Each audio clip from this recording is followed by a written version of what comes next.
They tried to sell me as a wife, so I fled and told the world. They say my dad was the kindest, most charming man you'd ever meet, but that was just his public act. Behind closed doors, he was a dictator with insane rules that made no sense, and punishments that tore us down without leaving bruises. I never thought speaking up would break everything, but when my little sister asked the one forbidden question, I became the enemy. Protecting her meant turning my family upside down and unleashing a darkness none of us could escape. This is the story of surviving behind the perfect mask, the cruelty hidden in silence, and the price I paid for breaking the rules. I grew up in a tiny campo in the Dominican Republic, where your looks weren't just noticed, they defined you. For girls like me, it was the unspoken rule, beauty was the currency, and brains, well, they barely counted. Poverty was the backdrop to everything, but that didn't stop my mom from spending every last peso on liposuction, fillers, and whatever else promised to keep her perfect.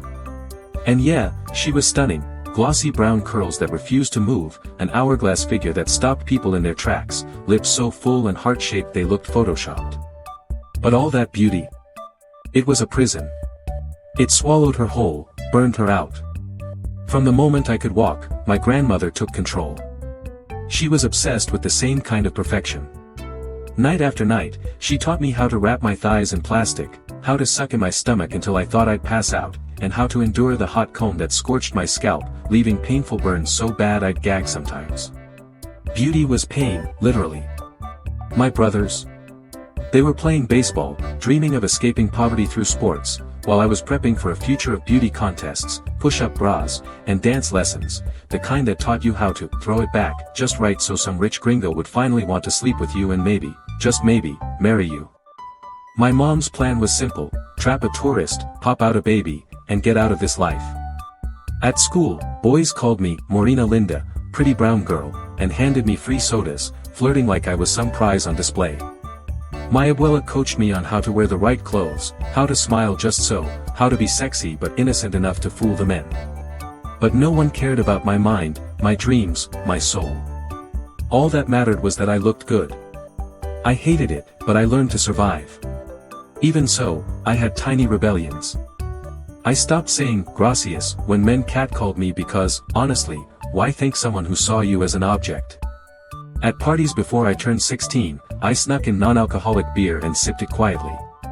At night, when the world was asleep, I hid away with books, my secret escape. But I always felt like I was meant for a world I couldn't reach. Girls like me didn't belong in big dreams. We belonged on the streets, in the fields, or as trophies. Then, Preston walked into my life. The day Preston arrived at the family business, I was supposed to play the part. Run my hand down his chest, flutter my eyelashes, and ask where he was from, just like every other girl before me. But Preston wasn't like them. He wore a white and blue striped shirt, beige shorts, and a smile so genuine it knocked me off my routine. Instead of flirting, he asked about cologne. Like, actual questions, not pickup lines or compliments on my beauty. For the first time, I dropped the act and spoke like a human being. And it blew my mind. The smarter I sounded, the more interested he seemed. Suddenly, I got those butterflies people always talk about. He wasn't just another guy who wanted to use me. He was the first one I actually wanted. After he paid, he asked me to take a walk. I didn't know why I said yes. We talked like normal people. He asked about my life, my dreams. When no one was looking, he slipped me a card. Turns out, he was a journalist working on a project about women in developing countries. He invited me to join him in Santiago, to be part of a story that mattered. For weeks, I dreamed of escape. But it never felt like the right time. I couldn't just abandon my family, or so I thought. Then everything changed. One night at dinner, my cousin sat across from me. Mommy disappeared into her bedroom and came out with a necklace, an old family heirloom passed down from my grandmother, who had given it to my mom the night before she married my father. My cousin smiled and said my real name, the one my family used when they weren't trying to hide things. My heart dropped. I looked around, expecting shock, but all I saw was laughter. That night, I packed a bag with clothes and tucked Preston's card into my bra. I left a note on the kitchen table: I won't be anyone's prize. 12 hours later, I was in Chile. As soon as I walked into Preston's office, I felt something I hadn't felt before: freedom. Nobody was looking at my body. They were looking at the notebook in my hand. Preston handed me $300 and told me to buy whatever I wanted. I grabbed the baggiest clothes I could find, cut my hair short, and ditched the makeup. It was weird, uncomfortable even, but I felt alive. Free. Preston helped me open a freelance account. I found other women who shared my dreams. I started writing, learning, growing. But freedom was fragile. One night, Preston called with shocking news. My cousin Miguel showed up at his office, down on one knee with a ring, claiming I was his fiancé. The old life crashed down around me. Miguel told Preston everything had been arranged before I ran. He said family always had a way of finding you.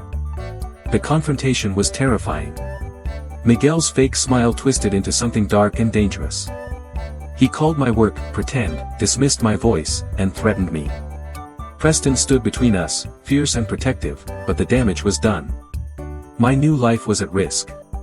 Despite the fear, I found strength. I refused to go back. Miguel wanted me to be his wife, his property, a possession to be controlled. But I was done playing that part. I started gathering proof, recording his rages, documenting bruises, saving audio files of threats. I built a case to protect myself. Then came the message that shattered me. A photo of my grandmother, frail, in a hospital bed. My mother's words: "She's asking for you. Come home now." Was it real? Or another trap? The guilt gnawed at me, but Preston warned it could be manipulation. I cried, torn between grief and suspicion. I had to make a choice. Go back to the prison disguised as family, or keep running toward a future I could only imagine. Preston and a stranger, Valentina, photographer with kind eyes, helped me hide, moving me from place to place. I learned how to trust again, even in the smallest moments. As my flight to Madrid neared, I was surrounded by new allies. Friends I'd met through writing, women who believed in me. We celebrated my courage and the life I was about to build, a life where I would tell stories that mattered. On the plane, holding the necklace, once a symbol of control, I redefined it as a reminder of my roots, my past, and the woman I was becoming. This was no longer a chain, but a talisman of transformation. As the plane lifted off, so did I, from fear, from control, from a life not my own. For the first time, I felt the real possibility of freedom. Landing in Madrid was like stepping into a new universe. The city buzzed with energy, colors splashing across every corner, and the air felt different, alive, filled with possibility. I remember clutching the necklace in my hand during the taxi ride from the airport, feeling its weight, a strange comfort amid the chaos in my mind. It was more than jewelry now, it was a symbol of my journey, from a life where I was a commodity to one where I was finally beginning to claim my own story. Preston had gone ahead to help with my apartment, which was modest but cozy, a far cry from the cramped spaces I had escaped. The neighborhood was vibrant, filled with cafes and bookstores, street musicians playing tunes that made me want to dance despite the heaviness I carried inside. That first week, I balanced between excitement and fear. Every new face felt like a possible threat, every unfamiliar sound made my heart race. But I forced myself to explore, to breathe in the freedom I had fought so hard to claim. I started writing again, articles, essays, personal reflections, pouring my soul onto the page, my words a rebellion against the silence I'd lived in for so long.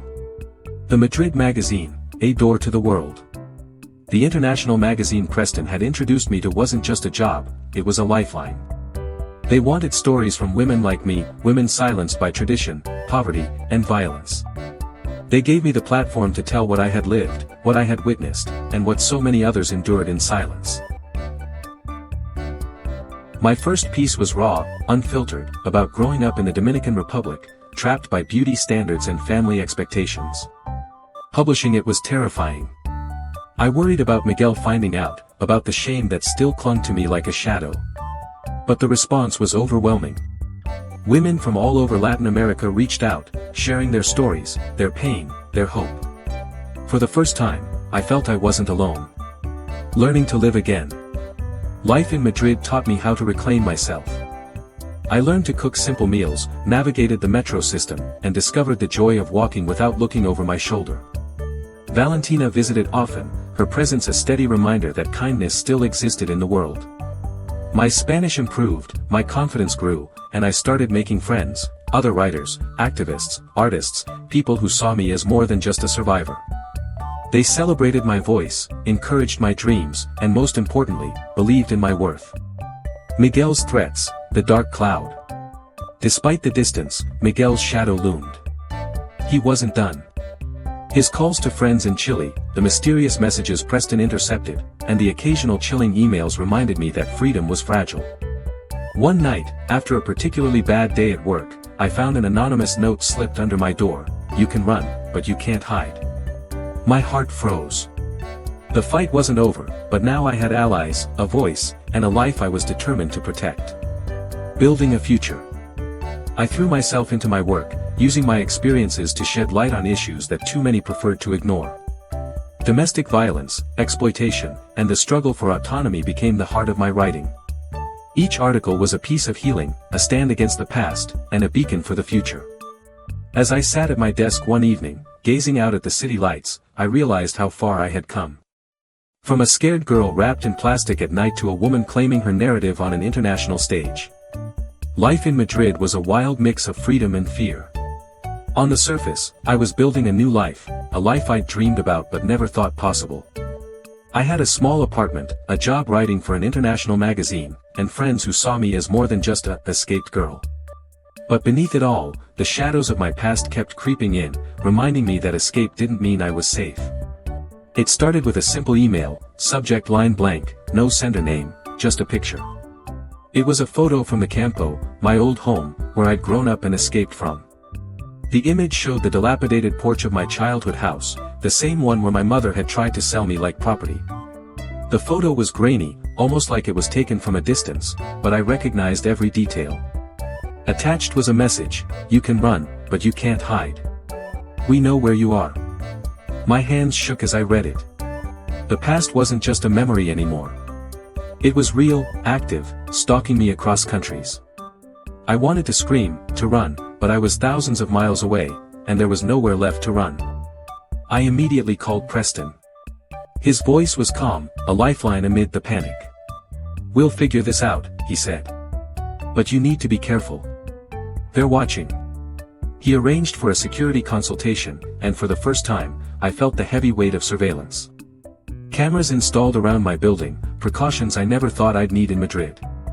I learned to check my locks obsessively, never answer the door without looking through the peephole, and always carry my phone charged and ready. In the midst of this new fear, my writing became more than a job, it was resistance.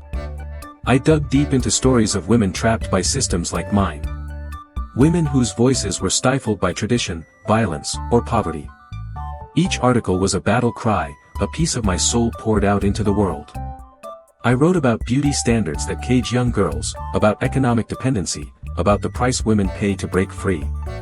I was no longer just telling my story, I was amplifying countless others. One evening, at a small writers' gathering, I met Elena, a journalist from Spain who specialized in human rights. She was sharp, passionate, and instantly understood the fire behind my words. "Elena, I feel like I'm still running," I confessed during one of our long talks. "Like I'm building a new life on borrowed time." She nodded, her eyes fierce. "The system that traps us tries to break us, but it underestimates the power of a story told in your own words. You're not just surviving, you're fighting back." Her words settled something inside me. I wasn't just escaping, I was becoming a warrior for my people. Despite my growing confidence, the fear never fully disappeared. One night, as I was preparing for bed, there was a soft knock on my door. My heart dropped. I wasn't expecting anyone. I peered through the peephole. No one was there. But on my doorstep, I found a small envelope. Inside was a note written in familiar handwriting: "Come home.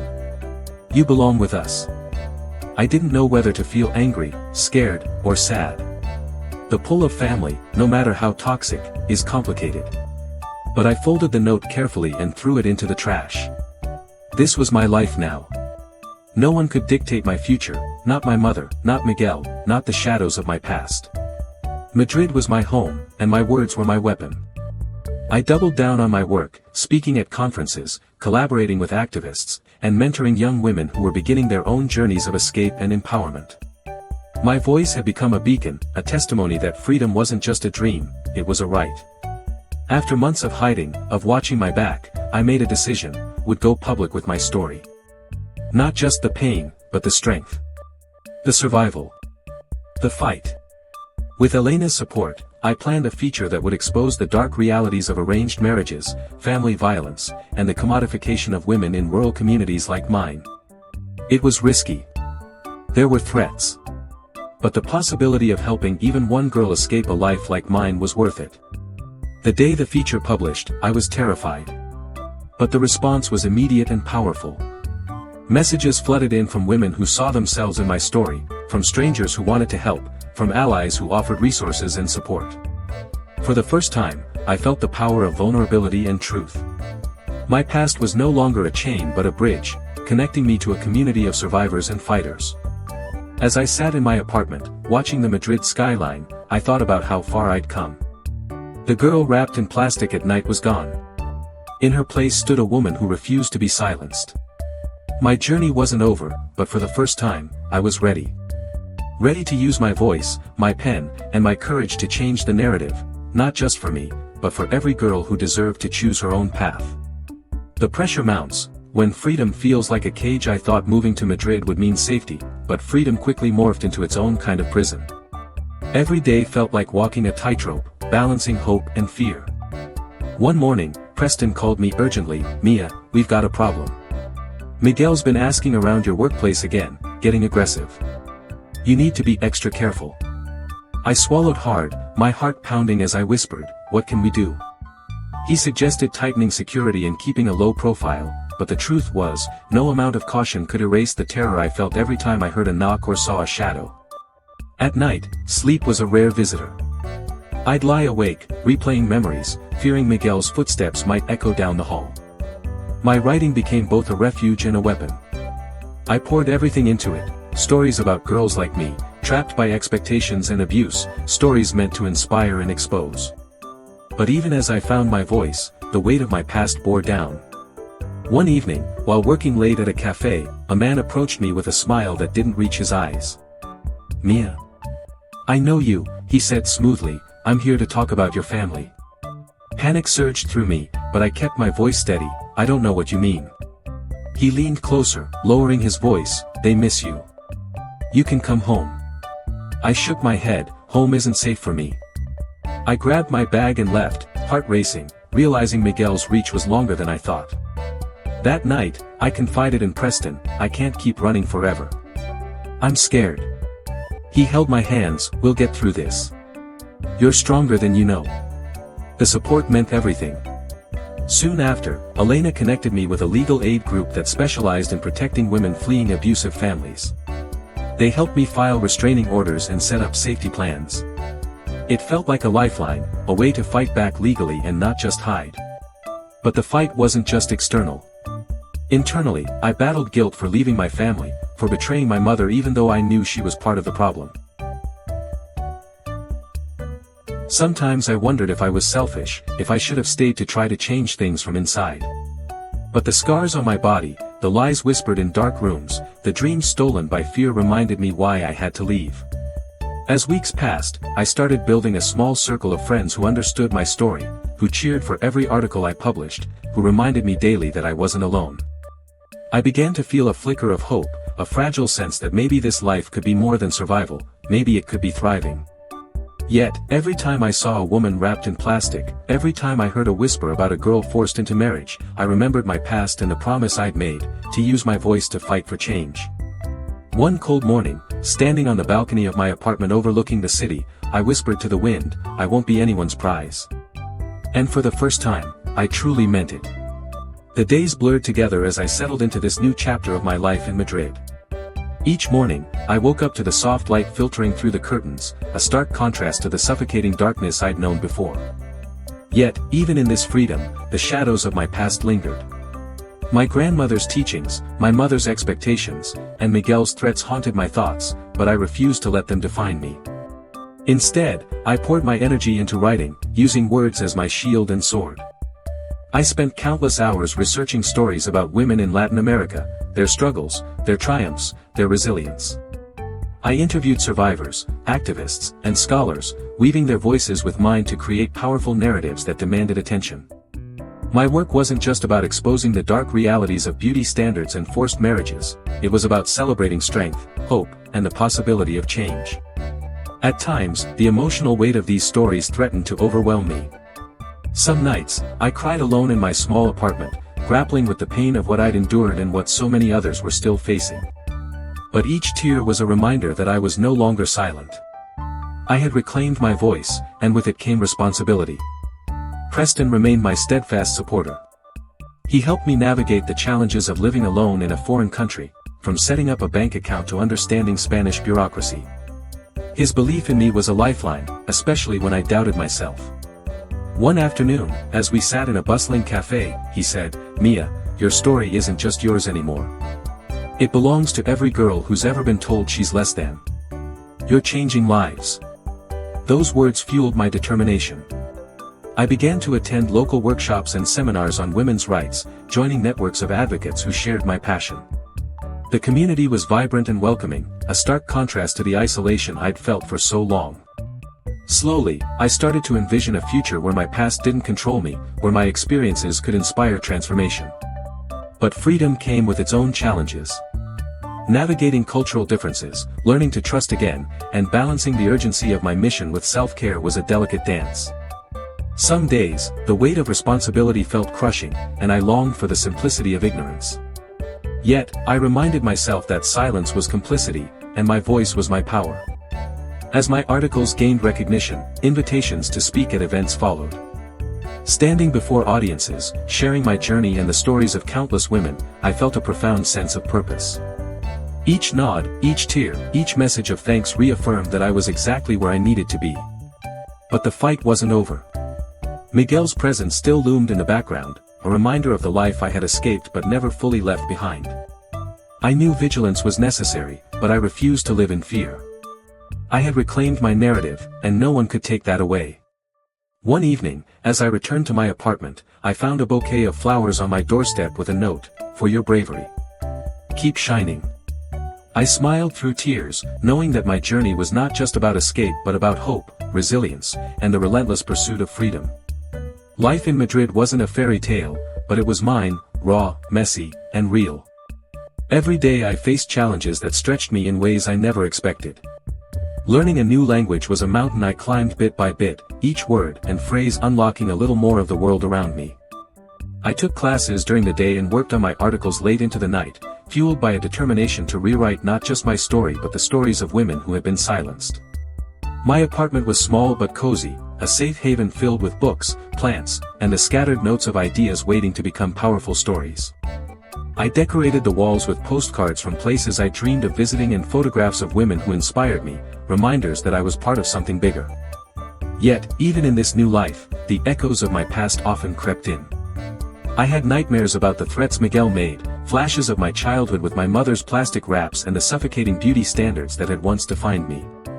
Some days, the guilt of leaving my family behind gnawed at me, but I reminded myself that survival sometimes meant walking away. Preston remained a constant presence, a steady hand in the storm. His belief in me never wavered, even when I doubted myself. "You're stronger than you think," he said one rainy afternoon as we sat in a cafe watching the city bustle by. "And your voice is powerful. Don't let anyone tell you otherwise." His words were balm to my weary soul. I started connecting with local women's groups, finding sisterhood in shared struggles and victories. We exchanged stories of resistance, survival, and hope, building a community that lifted me up when I felt like falling. My writing began to gain traction, and with it came invitations to speak at events and contribute to international publications. Each opportunity was a chance to amplify voices like mine and create ripples of change. But freedom wasn't just about success, it was about healing. I sought therapy to unpack the trauma I'd carried for so long. It was painful to confront the wounds my family had inflicted, but with each session, I reclaimed pieces of myself that had been buried under fear and silence. One particularly hard day, I received a message from my mother. She claimed to be sick, sending photos that looked like they were taken in a hospital bed. My heart clenched, the old guilt rising. Preston warned me it could be a trap, a manipulation tactic to pull me back into a life I'd escaped. I stared at the photos, torn between longing and caution. The necklace she had sent me weeks ago felt heavy around my neck, a symbol of the ties I had yet to fully break. I decided not to respond immediately, choosing instead to focus on the present and the life I was building. Miguel's shadow still loomed, but I refused to let him control my every step.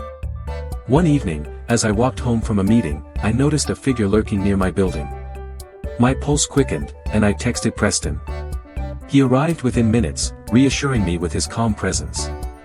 We reported the incident to the local authorities, and I felt a flicker of hope that maybe, just maybe, I was no longer alone in this fight. As I lay in bed that night, the city lights casting patterns on my ceiling, I whispered a promise to myself: I would keep fighting, not just for me, but for every girl who deserved to live free. My past would always be a part of me, but it would not define me. I was more than the girl wrapped in plastic, more than the prize my family tried to claim. I was a storyteller, a survivor, a woman claiming her place in the world. The city lights outside my apartment flickered like distant stars, a reminder of how far I'd come, and how much further I had to go. Madrid was supposed to be my fresh start, but sometimes, the past showed up uninvited, refusing to stay buried. One afternoon, as I sat at my desk drafting a piece on women reclaiming their narratives, my phone buzzed with an unexpected call from my grandmother's number. My heart skipped.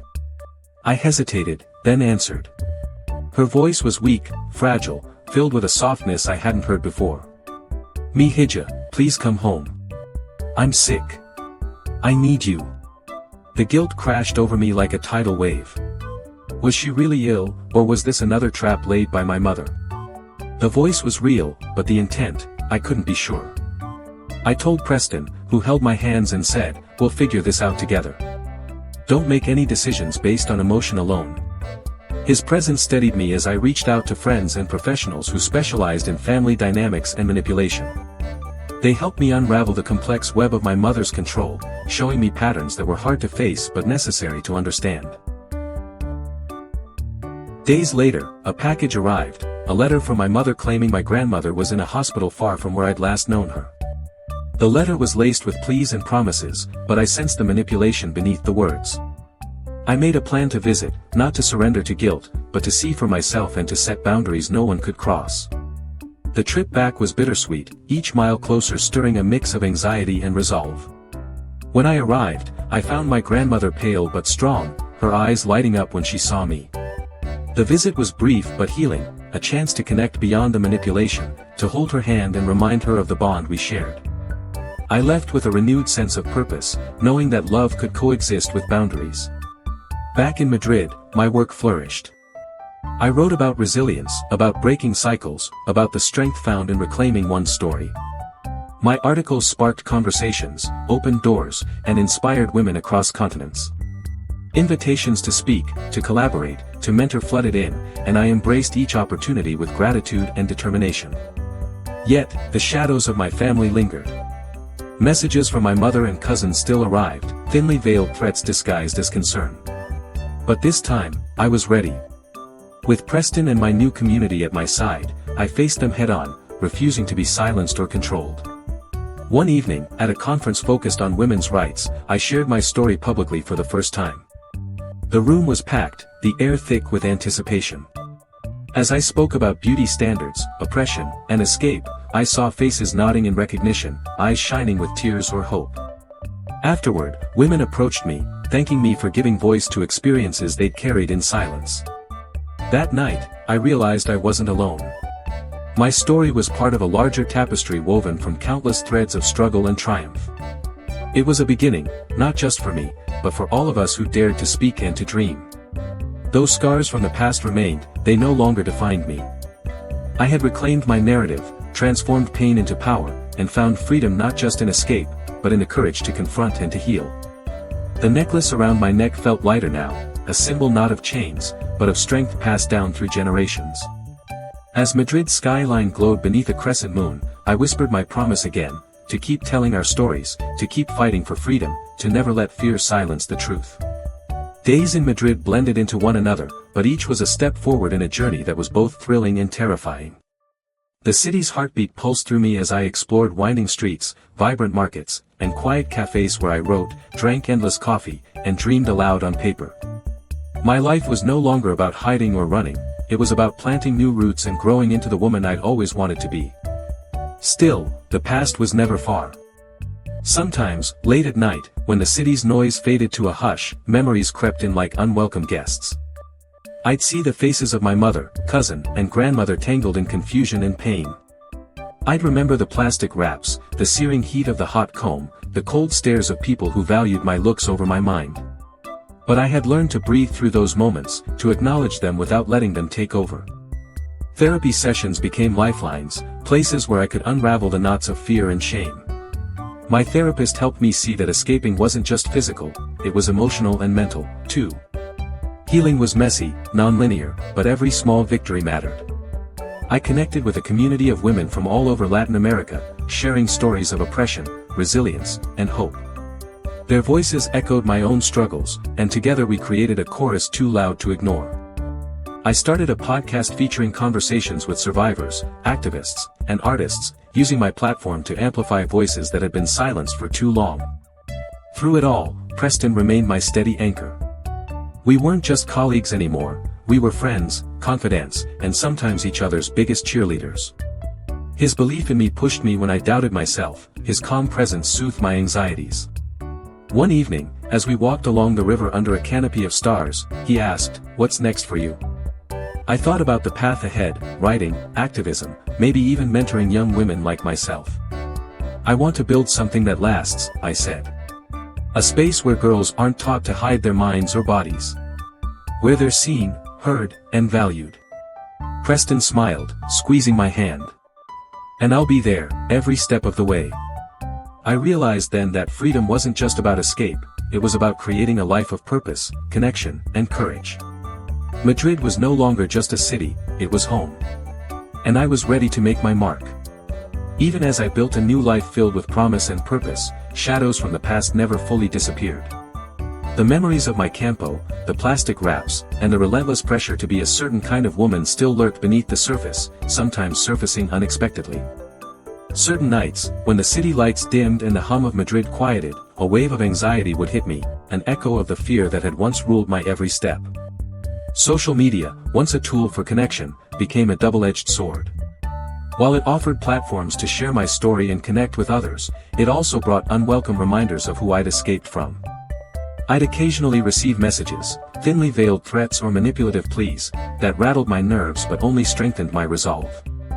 Slowly, I learned to navigate these digital minefields, setting firm boundaries and finding strength in community support. Work consumed much of my energy. Writing, interviewing, and producing content for the magazine kept me busy and fulfilled. I discovered that telling stories was more than a career, it was therapy, activism, and rebellion all wrapped into one. Every article I wrote was a step toward reclaiming my voice, dismantling harmful beauty standards, and exposing the systemic inequalities women faced. But beyond the work, I sought personal healing. I started practicing yoga, meditation, and journaling, small rituals that grounded me amid the chaos. I found solace in the quiet moments, the soft pages of a book, the warm sun on my skin, the laughter of friends who saw me for who I truly was. One afternoon, a letter arrived from my grandmother's hospital. It was brief but genuine, expressing hope for my health and happiness. I felt a complex mix of emotions, grief, love, and a bittersweet acceptance of our complicated history. It reminded me that the past, though painful, was part of my story, and forgiveness was a journey, not a destination. Preston and I continued to grow closer, our friendship deepening into something neither of us rushed to define. We shared hopes, fears, and dreams over late-night calls and coffee breaks. His presence was a constant reminder that love and trust were possible, even after trauma. As Madrid seasons changed, so did I. I became more confident, more vocal, and more determined to create change, not just for myself, but for the countless women whose stories mirrored mine. I was no longer just a survivor, I was a storyteller, an advocate, a force to be reckoned with. The dawn of a new chapter felt both exhilarating and terrifying. As the plane touched down in Madrid, a surge of hope mingled with lingering fears settled deep in my chest. This city, full of history, art, and vibrant life, was now my sanctuary and my battleground. I stepped off the plane carrying more than just a backpack. I carried the weight of my past, the strength of my ancestors, and the fierce determination to rewrite my story. Settling into the small apartment that awaited me, I unpacked slowly, each item a symbol of survival and reinvention. The necklace, once a chain binding me to expectations, now rested around my neck as a talisman of resilience.